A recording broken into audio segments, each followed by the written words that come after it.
Uno nunca sabe si está a la altura de la exigencia y de lo que el público se merece, porque nosotros no somos los que inventamos al público, es el público que nos crea a nosotros.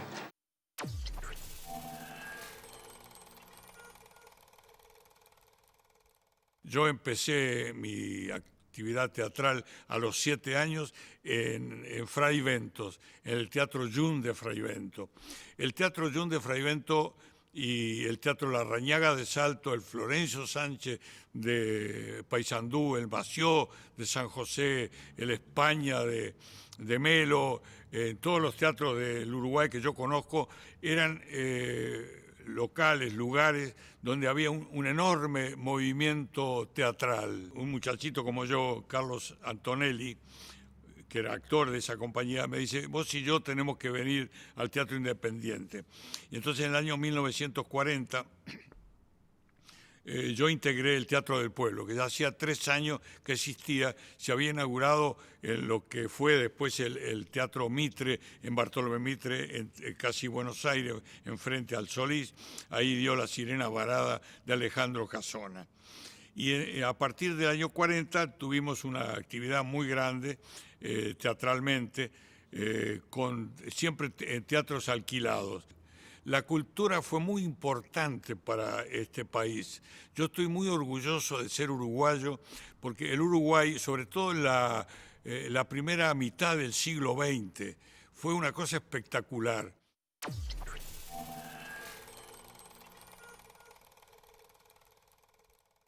Nosotros hicimos 3 funciones en el Sodre, pero hicimos la cuarta en una capital del interior, que no recuerdo si era Florida, creo, estoy casi seguro de que fue en Florida. Y allá fuimos con Crimen en la Catedral. Si la obra era de dudoso interés en Montevideo, de dudosísimo interés era en Florida. Hablar porque la obra ocurre en el año 1100, en Inglaterra. Entonces, allá fuimos y el primer acto se arrastró trabajosamente. Yo había ido de agregado, no tenía nada que hacer más que estar ahí con la gente y estaba observando lo que pasaba entre el público, por ejemplo. Y llegó la segunda parte, lo que se llama el intermedio, que es un sermón que da el protagonista, que lo hacía aquel grande e inolvidable actor que era Rafael Salzano. Y entonces yo presencié, viendo cómo él hacía el sermón, que era un monólogo, ya digo, y que empezaba a llenarlo de unos trémolos y de unos ciertos sollozos y de un cierto efectismo actoral, que me sorprendió mucho porque él nunca lo había hecho así. Entonces, cuando ya regresábamos y nos montamos en la bañadera, el autobús que nos iba a traer, Salzano me dijo, él tenía una manera muy pintoresca y eficaz de expresarse. ¿Viste lo que hice con el sermón? Le tuve que poner un poco de Isolina Núñez. Isolina Núñez, por si alguno no lo sabe, era una heroína del radioteatro de aquel entonces que hacía unas comedias sumamente lacrimógenas, ¿no?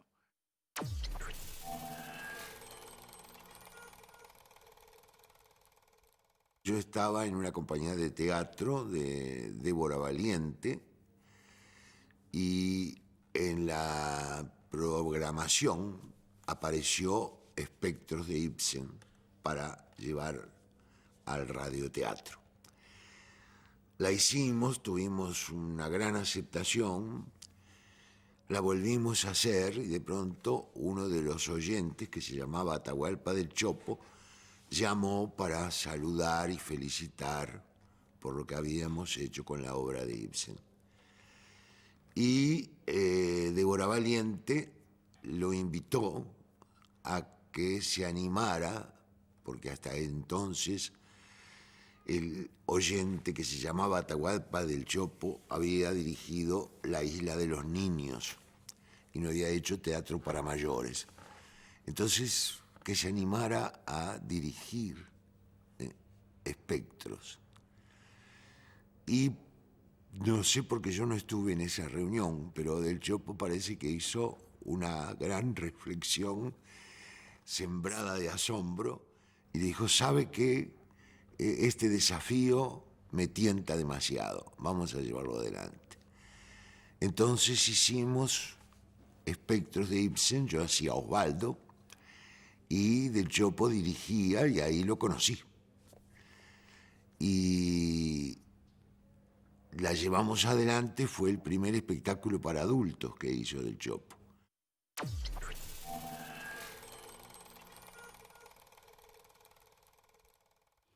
En esa época existían los teatros de barrio, que el fundador fue Alfredo Moreno.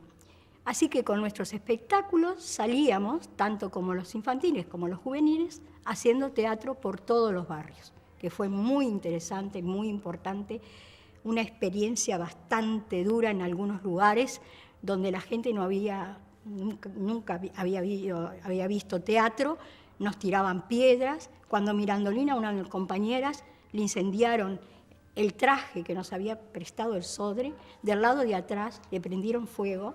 La compañera tuvo que siempre estar mirando así, no podía darse vuelta porque tenía un agujero así en el traje.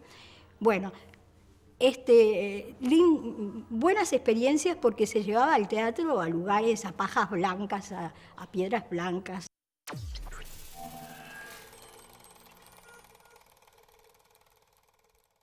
Entrar ahí fue como si entráramos a un templo. Yo me acuerdo cuando entramos y nos sentíamos así como transportados, como en una especie de trance.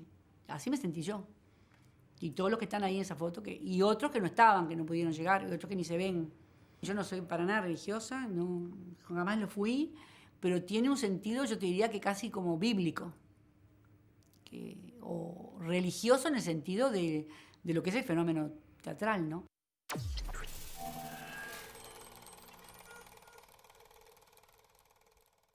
Yo me acerqué al galpón en un momento en que el país vivía un estado muy fermental y muy revulsivo, precioso. Feria de libros y grabados, exposiciones en el Salón Nacional, Revolución Cubana, todo el cine italiano y francés, la Nouvelle Vague y Antonioni. Era una discusión permanente y hacíamos esas discusiones muchas veces en el bar. Yo había empezado a hacer teatro, me había subido a un escenario en el 59, y me gustaba el teatro. Un día un compañero del trabajo, Derby Vilas, me invitó a ver un ensayo de El Círculo de Tiza Caucasiano, en la sala vieja, la sala de Mercedes. Bueno, entré allí, no había nadie, me senté en la última fila y me encontré con una discusión de un nivel estético e ideológico impresionante sobre la obra. Atahualpa, Del Chopo, de espaldas a la platea, no me veía, y todo el elenco sentado en el escenario discutiendo apasionada y acaloradamente sobre los temas de la obra. Y yo dije, si yo quiero estar en un lugar para hacer teatro, además con el alma y con el corazón, con la cabeza, tengo que estar acá.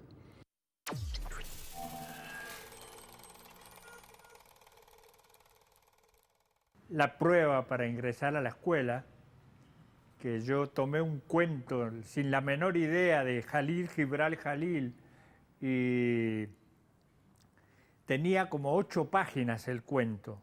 Ay, lo que me costó memorizar aquello fue terrible porque 8 páginas de memoria sin experiencia era muy duro. Yo tenía una gran idea teatralísima que era que sobre el final entregaba la espada y abría los brazos y me entregaba.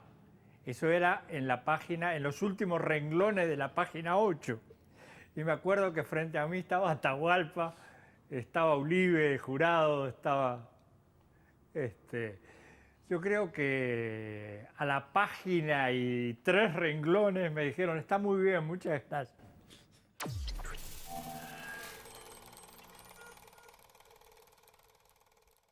Él era un hombre que le gustaba mucho exponer las ideas en derredor de la puesta. Las ideas del autor, profundizarlas, lo que de manera bastante sintética se dice el mensaje. Y le importaba mucho que el actor asimilara esas ideas, trabajara no como un repetidor de letra o otros con mucho talento, pero le importaba conducir a los actores para que el texto fuera analizado, que tú realmente al representar y al decir supieras lo que estabas haciendo. Entonces todo eso llevó a que todo el elenco tuviera, además del nivel artístico, tuviera un nivel intelectual que cada vez se fue superando más.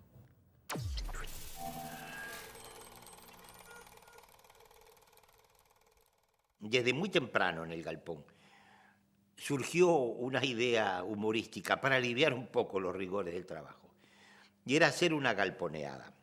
Entonces, primeramente era un espectáculo interno del Galpón, donde nos burlábamos de nosotros mismos y de nuestros espectáculos, pero eso fue tomando cada vez mayor volumen y mayor ambición. Y empezaron a integrarse otros grupos que venían también a hacer chistes y parodias de los espectáculos, y se empezó a crear una especie de forma fija, en la cual dos elementos esenciales era un monólogo a cargo de China Zorrilla, donde ella comentaba los chismes del ambiente teatral durante el año, y un monólogo de Huber Salcedo imitando a Atahualpa. Huber se había convertido en el gran imitador de Atahualpa, se echaba bastante polvo blanco en el pelo, tenía cierto parecido físico, y entonces él hacía una disertación de Atahualpa sobre diversos temas. Era algo sumamente gracioso, al punto que eran, yo creo que los dos elementos más altos de las galponeadas de entonces.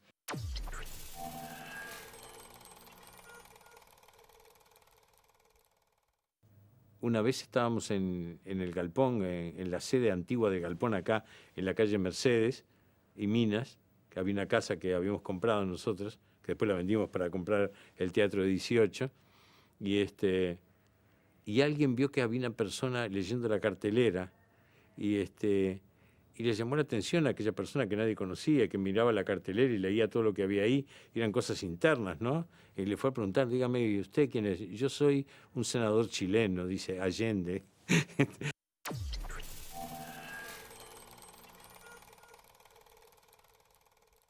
Cada uno consiguió cosas desde los lugares más insólitos para acercar el dinero.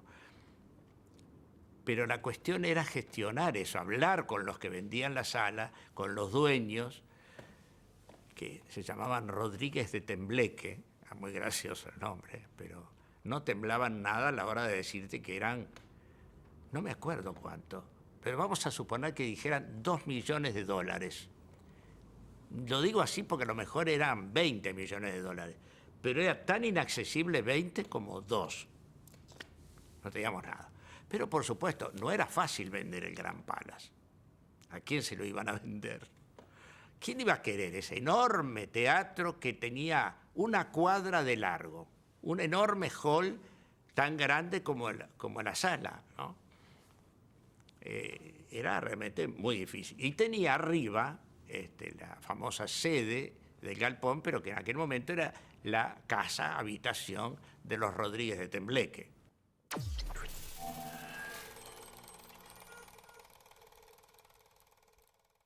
El eslogan famoso, el teatro vuelve a 18, no era porque había que ir a la principal avenida nuestra como un elemento figurativo, un elemento propagandístico, sino porque nuestra pequeña sala de 200 y algo de localidades no nos iba a permitir una entrada lo suficientemente importante como para decirle a un grupo de compañeros, bueno, largue todo y a vivir de esto.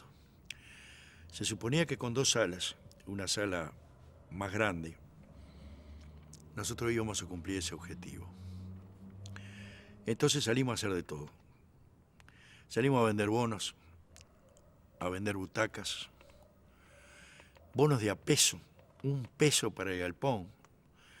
Me acuerdo que hacía brigadas de noche, a los curas, 7 a las 8 de la noche, en 18 de julio y Ejido, 18 de julio y Rollo, 18 de julio y Yaguarón, un peso para Galpón, más gente que salía a vender bonos que era un platal, los bonos de 500 pesos se pagaban en cuotas. Y bueno, alguna gente decía que estábamos locos, que había una crisis, que no podíamos, que no íbamos a llegar, que eso era imposible.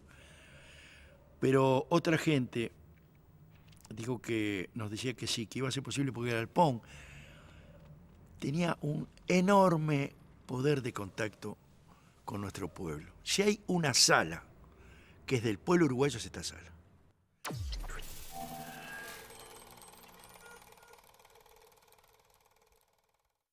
Esa obra acompañó incluso la huelga estudiantil. Hicimos esa obra en facultades ocupadas.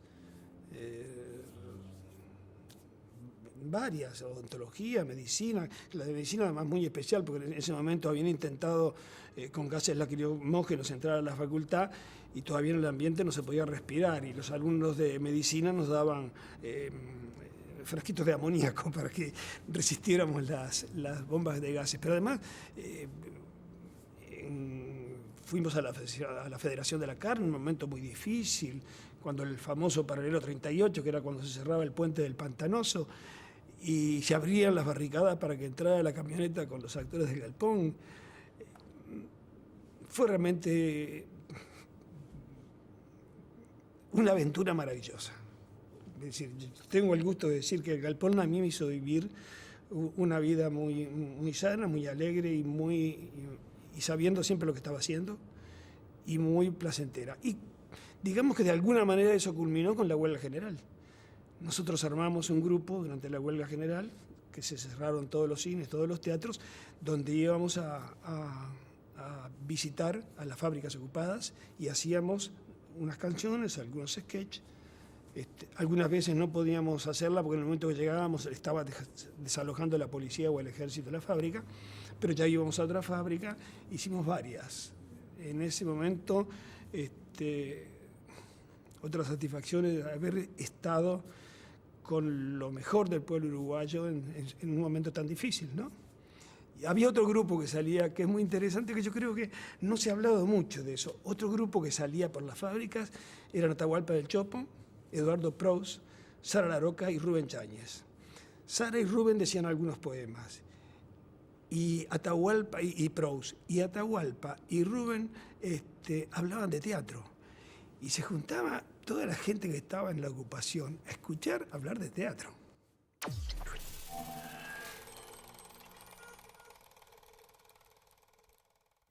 Mira, mi papá era guardaespaldas de Atahualpa en una época, porque era tan alto como Atahualpa, por esa razón. Eran del Partido Comunista. Y mi papá me decía, lo más embromado con Atahualpa es cuando quiere ir a decir poesía a las obras de la construcción. Porque además va a la hora del almuerzo, que ahí los trabajadores están comiendo asado y tomando vino. Y él empeñado en leerles poesía. Y yo le decía, pero Atahualpa, no lo están escuchando, no vale la pena. Y Atahualpa decía, siempre vale la pena, algo va a quedar. Esta anécdota creo que resume de algún modo lo que no está, que es la teoría. Nadie tiene escrita una teoría sobre lo que Atahualpa postulaba respecto al teatro. Pero contiene esa dosis de humanidad y de que cuando hay arte, nada es pérdida. Todo es generosidad, todo es entrega y todo vale la pena.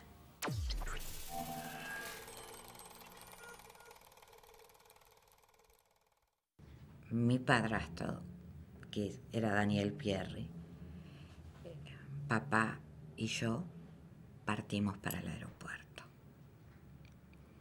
Allá nos esperaba el embajador de Costa Rica, por si a la salida para ingresar ascender al avión hubiese tenido inconvenientes alejados de nosotros que nosotros no podíamos ver, el embajador de Costa Rica hizo que viajara su hija menor a cargo de mi papá. Entonces eso sirvió para que desde una camioneta de la empresa, yo no recuerdo qué empresa de aviación era, en una camioneta los llevaran hasta la escalinata que ascendía al avión, los acompañara, los dejara dentro del avión, y cuando iban a cerrar la puerta del avión, porque iban a hacer el despegue, ya el embajador se bajó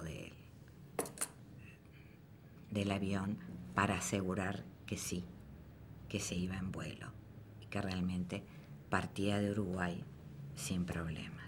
Me quedé hasta que levantara vuelo, y cuando vi el titilar de las luces rojas en el cielo, dije, papá ya tenía 72 o 73 años, y yo dije, ¿lo veré alguna vez?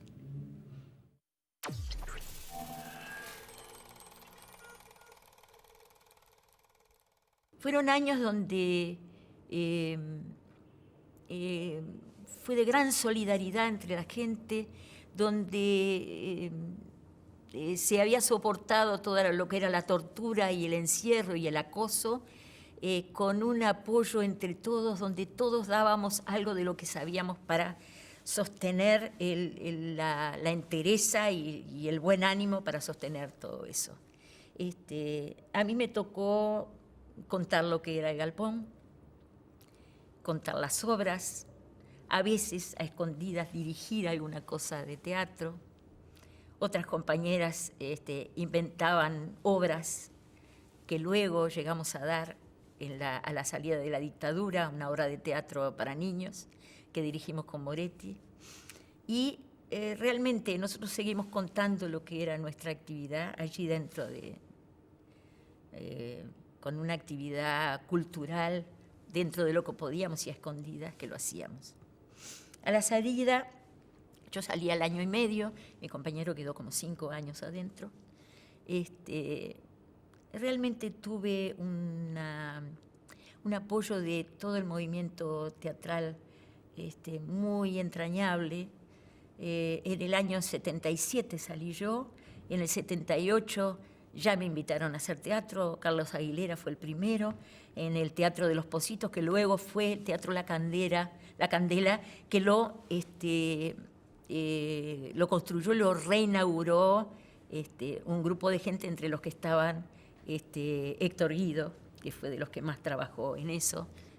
Fue muy conmovedor hacer textos todavía en dictadura, textos que políticamente eran importantísimos, ¿no? Y de un gran nivel artístico.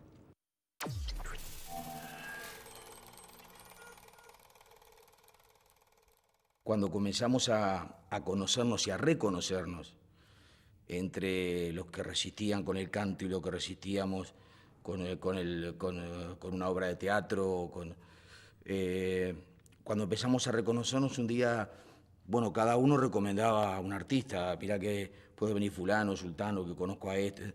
Y un día me acuerdo que me dicen que había un músico muy particular, con un estilo también muy particular, y que por supuesto un compañero muy solidario de que se iba a integrar a toda esa locura que estábamos armando. Y entonces, bueno, fui a un supermercado que estaba en la calle Escocería, y me encuentro con una cerrajería y atendía a Leo Maslía, que era en ese momento él estaba trabajando en su oficio de cerrajero.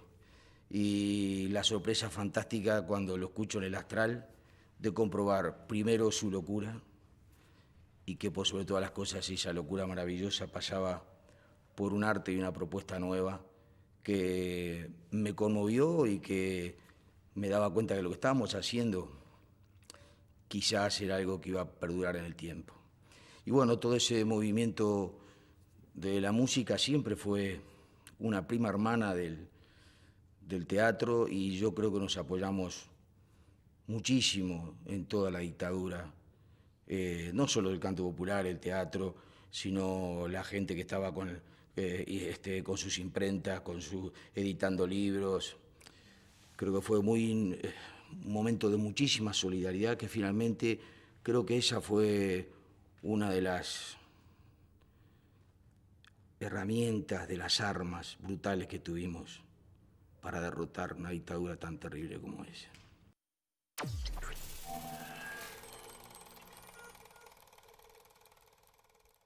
Yo había ido a un jurado de Casa de las Américas en Cuba, de ese premio Casa de las Américas que hace todos los años, en el año, yo qué sé, 79, por ahí, 78, 79, me pidieron para integrar ese jurado desde Cuba.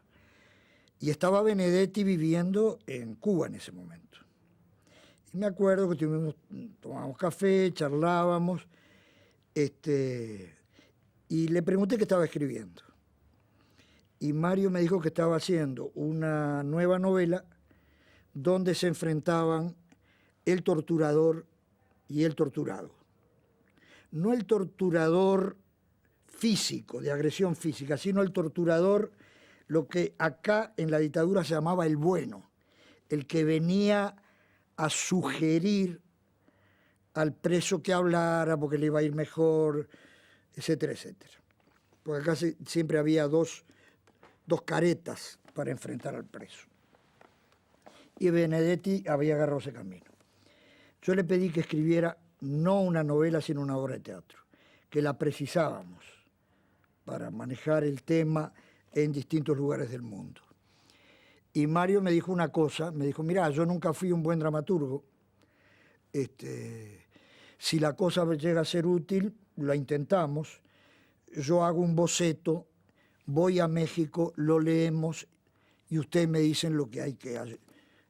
Se portó muy bien Benedetti en ese sentido. Y fue a México y no tocamos una letra. Me acuerdo que Pedro y el Capitán, tal cual se hizo por el mundo, es como la escribió Mario. Atahualpa además no le tocó una letra, tanto que Mario estaba asombrado, porque casi nunca pasa eso. Siempre los directores alguna cosita tocamos, ¿no?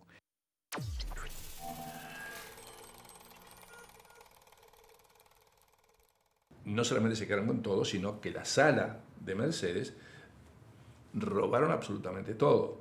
Y de acá también. Digo, ¿dónde fueron las cosas? ¿Dónde fue el vestuario? Y había vestuario de la Alianza Americana, por ejemplo.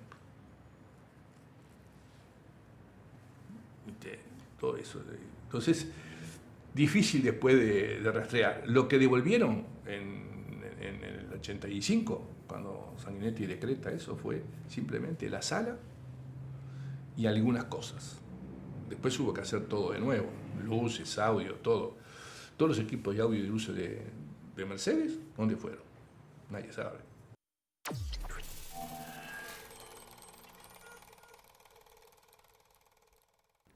El galpón era un poco indescriptible, porque era más que lo que había hecho, más que los que lo integraban. Aquello de que el todo es más que la suma de las partes, ¿no? Y que había miles de problemas, que los había tenido el galpón, que había superado el galpón airosamente con su exilio y que se encontraba al volver con enormes problemas, pero que nadie podía dejar de pensar que esa institución se te mete en la vida. Yo no puedo pensar en mí si no es... ¿De dónde salgo yo si no? Me dejó...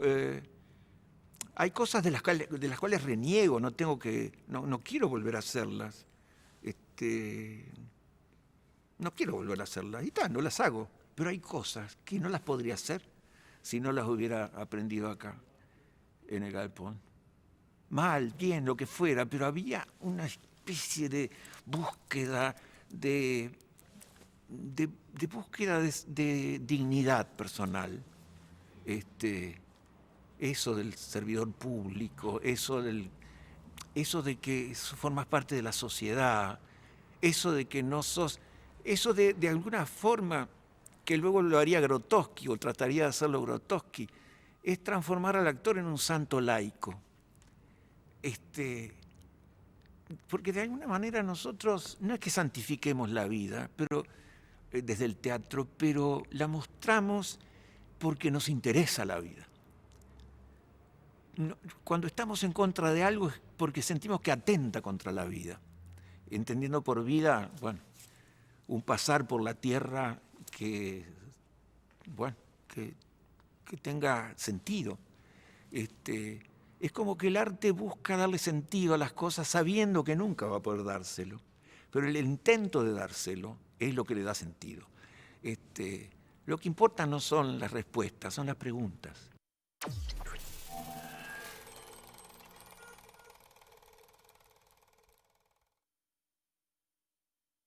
El galpón para mí es todo.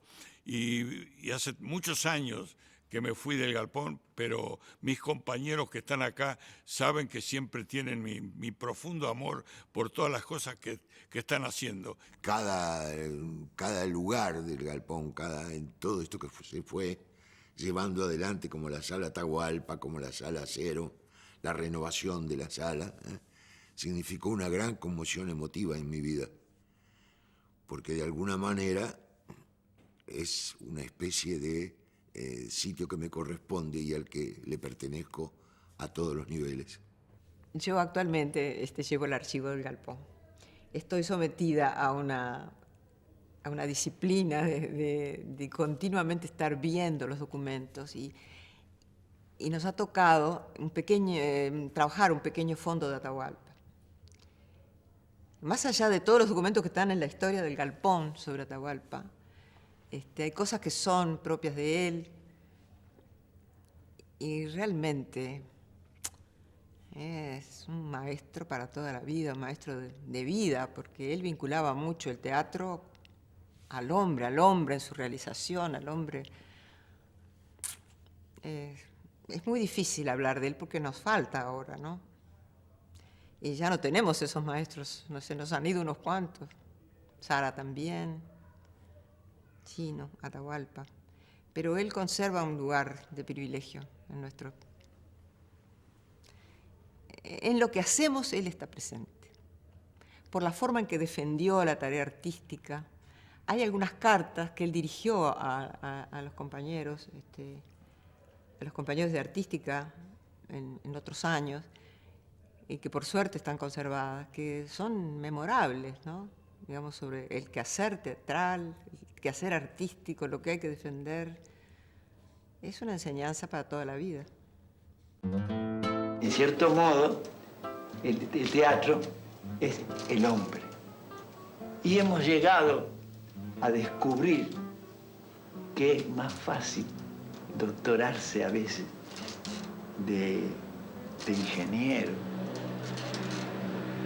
de músico, que doctorarse de hombre. Que es mucho más difícil acceder a esa condición humana, ser realmente un hombre cabal.